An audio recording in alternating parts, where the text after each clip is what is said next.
ایک بہن نے فرمایا کہ غسل کا طریقہ مجھ صاحب کیا ہے وہ بتا دیں، اور کیا عورت بغیر بال کھولے نچلے دھڑ سے ہی غسل کر سکتی ہے یا نہیں؟ دیکھیں، غسل کا آسان سا طریقہ یہ ہے کہ واش روم جانے سے پہلے آپ بسم اللہ الرحمن الرحیم پڑھیں اور دل میں پاک ہونے کی نیت حاضر کر لیں۔ زبان سے کہنا ضروری نہیں ہوتا، اور پاک ہونے کے لیے کلمہ پڑھنا کوئی ضروری نہیں ہے، اصل تو ہے غسل کے فرائض پورے کرنا۔ پھر آپ الٹا قدم رکھ کر باتھ روم میں داخل ہوں، اب اندر کوئی کلام نہیں کریں گے۔ اس کے بعد جب لباس وغیرہ اتار لیں، اس کے بعد سب سے پہلے دونوں ہاتھ پہنچوں تک دھوئیں، نمبر 1۔ نمبر 2، پھر اگر جسم پہ کوئی گندگی وغیرہ لگی ہو تو اس کو صاف کیجئے۔ پھر تیسرا، نماز کی طرح کا وضو کریں۔ اس کے بعد چوتھا، پورے جسم پر تیل کی طرح پانی کو مل لیں، خصوصاً جب سردیوں میں آپ نہا رہے ہوں، اور خصوصاً جب شاور وغیرہ سے نہ نہا رہے ہوں، بالٹی وغیرہ سے، تو زیادہ ضروری ہے کہ ایسا کر لیں۔ اور یہ غسل جنابت کی میں آپ کو خاص بات یہ عرض کر رہا ہوں احتیاط، ورنہ عام غسل میں تو نہ بھی کریں، چلے مسئلہ نہیں ہے،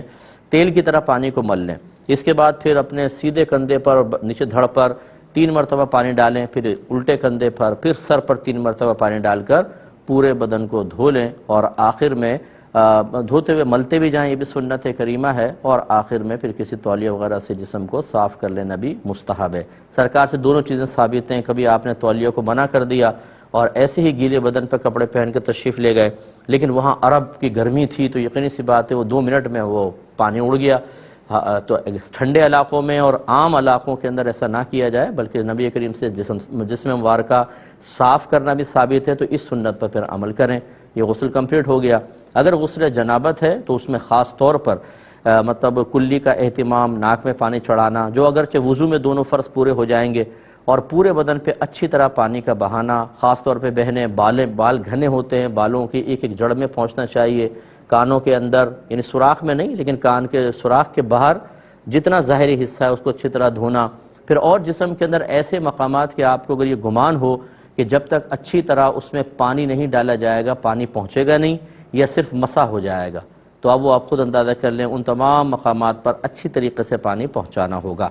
اب جو آپ نے بال کھولنے کا کہا، دیکھیں نبی کریم صلی اللہ علیہ وسلم نے ایک خاتون کو جس کی بالوں میں مینڈیاں بنی ہوئی تھیں، یعنی 3-3 4-4 بنا کے بہت ساری مینڈیاں، ان کو کھولنا بڑا آزمائش تھا، تو سرکار نے ان کو اجازت دی کہ آپ اسی پر پانی بہا لیں، بس سر کے یعنی بالوں کی جڑ تک پانی پہنچ جائے اور سر تک، باقی بالوں پر پانی بہا لیں، کھولیں نہیں۔ لیکن جو عام چٹیا ہوتی ہے اس کو کھولنا ہوگا، اور سر دھوئیں نہ دھوئیں اس پر یاد رکھیں، خواتین کو سر دھونا فرض ہے۔ یہ غلط کسی نے مسئلہ نکال دیا ہے کہ جی بہنیں سر چھوڑ دیں، نیچے دھڑ سے نہا لیں، غسل ہو جائے گا۔ ایک بال برابر جگہ بھی سوکھی رہ گئی تو غسل نہیں ہوگا اور جہنم میں جانا پڑے گا۔ میرے آقا صلی اللہ علیہ وسلم نے حضرت علی کرم اللہ وجہہ الکریم کو جب یہ حدیث بیان کی کہ علی ہر بال کے نیچے جنابت ہے، اگر ایک بال بھی نہ دھلا تو جہنم میں ایسا ایسا کیا جائے گا۔ تو حضرت علی رضی اللہ تعالیٰ عنہ کہتے ہیں اس کے بعد میں نے اپنے سر سے دشمنی کر لی، یعنی آپ پھر سر منڈایا کرتے تھے کہ اس خوف کی وجہ سے کہ کوئی ایک بال سوکھا نہ رہ جائے۔ ہاں، اگر کوئی بہن ایسے علاقے میں ہیں جہاں پر بہت ہی سخت سردی ہے،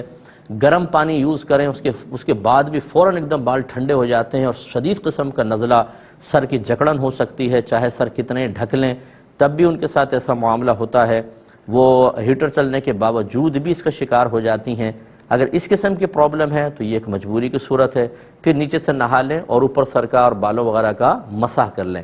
جب تک یہ کیفیات رہیں۔ یا بعض ایسے ہوتے ہیں جو مطلب ہیٹر افورڈ نہیں کر سکتے ہیں، ایسے بھی ہوتے ہیں بعض گھر تو وہ ٹھنڈا بہت زیادہ ہوتا ہے گھر، اس میں پھر یہ صورتحال ہے کہ اگر بال آپ گیلے کر کے رکھیں گی تو بہت زیادہ بیماری کا اندیشہ ہے، وہاں پر بھی اس کی اجازت ہوگی کہ جب تک یہ کیفیات باقی رہیں آپ سر کا مسح کر لیں اور چہرے کا بھی، اور نیچے پورا دھڑ اچھی طریقے سے دھو لیجئے۔